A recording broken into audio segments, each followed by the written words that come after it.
Welcome everyone, ফটোশপের পঞ্চম ক্লাসে আপনাদের সবাইকে স্বাগতম।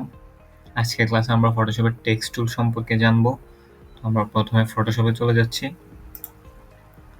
ফটোশপে আসার পরে আমরা এখান থেকে টি আইকনটি রয়েছে, এটি আমাদের টেক্সট টুল অথবা টেক্সট টুলের শর্টকাট হচ্ছে টি। টেক্সট টুল ইউজ সিলেক্ট করার পরে আমরা যদি আমাদের ক্যানভাসে, তার আগে আমরা একটি নতুন লেয়ার নিয়ে নিই। ক্যানভাসে ক্লিক করি, তাহলে একটি লাইন ক্রিয়েট হবে। তারপরে আমরা চাইলে আমাদের টেক্সটটি লিখতে পারবো।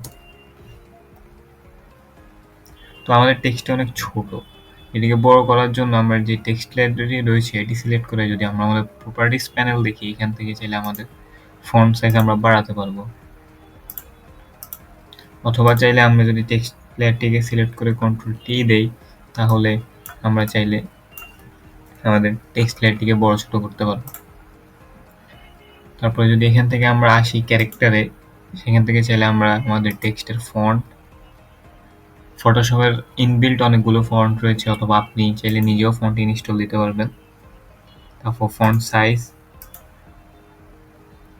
দেন ফন্ট স্পেসিং যাবতীয়। তারপর আমরা চাইলে ফন্ট সবগুলোকে বড় হাতের করতে পারবো, অথবা বড় হাত ছোট হাতের করতে পারবো আমাদের প্রয়োজন অনুসারে, অথবা আমরা এদেরকে ইটালিক ফরম্যাটে নিতে পারবো যদি ফন্ট ইটালিক নাও হয় তাও। তাছাড়া আমরা চাইলে প্যারাগ্রাফ সেট করতে পারবো, একাধিক লেয়ার হলে প্যারাগ্রাফ সেট করা যায়। টেক্সট টুলে যাওয়ার জন্য আমরা আবার টি ক্লিক করব। তারপর আমরা যদি চাচ্ছি যে একটি নির্দিষ্ট এরিয়ার মধ্যে আমরা শুধু আমাদের টেক্সটগুলোকে রাখবো, তার জন্য আমরা চাইলে মাউসের লেফট বাটনে ক্লিক করে ড্র্যাগ করলে একটি সিলেকশন তৈরি হবে, তখন আমাদের টেক্সটগুলো শুধু ওই সিলেকশনের মধ্যেই থাকবে। এবং আমরা যদি আমাদের সাইজটি ছোট করে দিই, আমাদের সাইজ বড় ছোট করার শর্ত আমাদের টেক্সট লেয়ারে যে সিলেকশনটুকু রয়েছে এই সিলেকশনের বাইরে আমাদের টেক্সট যাচ্ছে না। আমরা চাইলে সিলেকশনটিকে বড় ছোট করতে পারবো।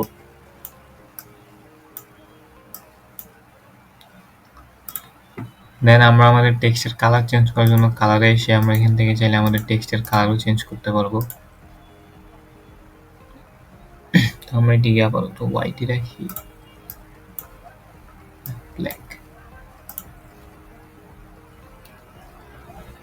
টেক্সট টুলে যদি আপনার ফন্ট, যেহেতু ফন্ট প্রয়োজন, তো আমরা ফন্টের জন্য প্রথমে তো ফন্ট ডাউনলোড দিতে হবে। তো ফন্ট ডাউনলোড যাওয়ার জন্য কিছু ফ্রি ওয়েবসাইট রয়েছে, যেমন যদি আমরা আমাদের মাইক্রোসফটে যাই, প্রথমে রয়েছে ডা ফন্ট, এটি অনেক ফেমাস একটি ওয়েবসাইট। এখানে আসলে আপনি অসংখ্য ফ্রি ফন্ট পেয়ে যাবেন ইউজ করার জন্য। তারপর রয়েছে 1001 ফন্ট, এখানেও আপনি অনেক ফ্রি ফন্ট পাবেন। দেন রয়েছে ফন্ট স্পেস, এখান থেকেও আপনি অনেক ফ্রি ফন্ট ডাউনলোড করতে পারবেন। তো আপনি এইসব ওয়েবসাইট থেকে ফন্টগুলো ফ্রিতে ডাউনলোড করে ইনস্টল করে নিলেই আপনি ফটোশপে ফন্টগুলো ইউজ করতে পারবেন। টেক্সট টুলে এসে আমরা একটি হেডিং লিখে নিই প্রথমে। তো আমরা এখন এই টেক্সট টুল থেকে বের হওয়ার জন্য আমাদের নাম্বার প্যাডের যে এন্টারটি রয়েছে সেটিতে ক্লিক করলে আমরা আমাদের টেক্সট টুল থেকে বের হতে পারবো, এবং প্রেস করে আমরা আমাদের মুভ টুলে যাব।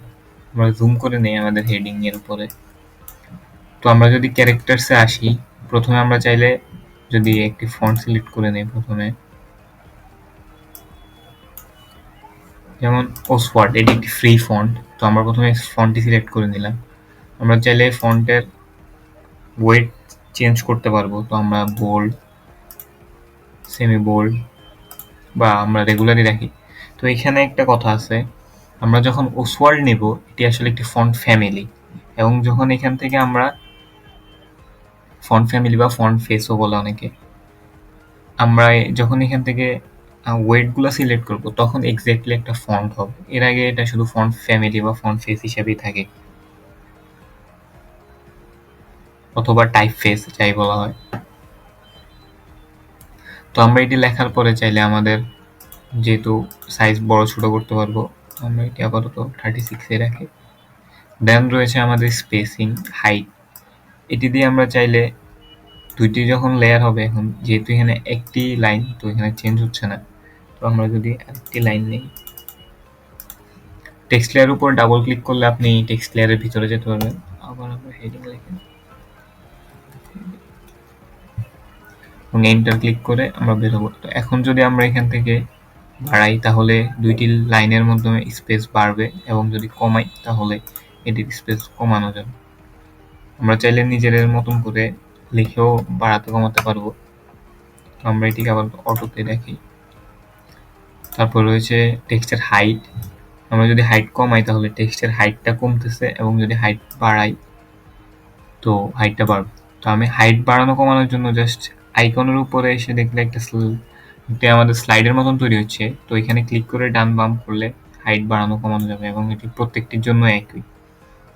তারপরে ফন্টের যে স্পেসিং, আমরা চাইলে স্পেসিং বাড়াইতে পারবো, প্রত্যেকটা অ্যালফাবেটের মধ্যে স্পেসিং বাড়াতে কমাতে পারবো।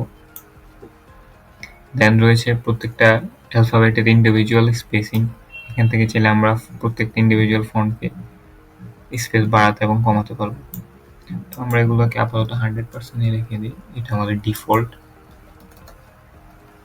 এবং সাইজটাকে অটোতে। তো আমরা প্রথমে আমাদের আগের লেয়ারটি সিলেক্ট করব। এই লেয়ারটি সিলেক্ট করে যদি আমরা এখানে আসি তাহলে দেখতে পারবো প্যারাগ্রাফের একটা অপশন রয়েছে। তো আমরা চাইলে এখান থেকে আমাদের নতুন করে প্যারাগ্রাফ কাস্টমাইজ করে নিতে পারবো। আমরা প্রথমটিতে রাখি। তারপর রয়েছে থিমস। এখানে আসলে আপনি যে ফন্টটি সিলেক্ট করবেন, যেমন আমাদের এখানে আপাতত এখান থেকে আমরা আমরা যদি ইন্টার ফন্টটি নেই এখান থেকে, তো আমরা দেখতে পাবো এখানে অনেক ধরনের আইকন রয়েছে বা বিভিন্ন অ্যালফাবেটের ডিফারেন্ট ভার্সন রয়েছে। আমরা চাইলে এখান থেকে এগুলো ইউজ করতে পারবো। যেখানে ইউজ করতে যাবো আমরা প্রথমে টেক্সট লেয়ারের ভিতরে যাই। আমরা যদি এই ডাব্লিউটি ইউজ করতে চাই তখন ওইটার উপরে ডাবল ক্লিক করলে আমাদের এই জিনিসটি চলে আসবে।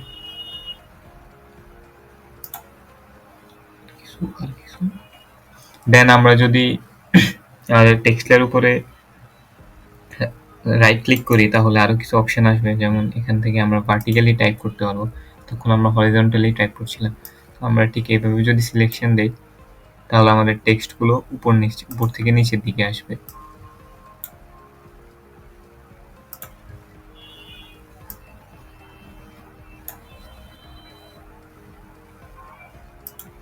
যদি এখানে টাইপ করি,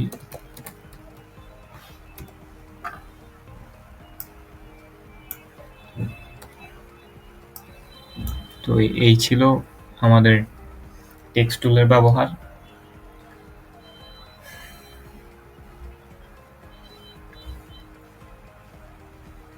আজকের ক্লাসে এতটুকুই, দেখা হবে পরবর্তী ক্লাসে। ধন্যবাদ সবাইকে, আশা করি আপনারা ভালো থাকবেন।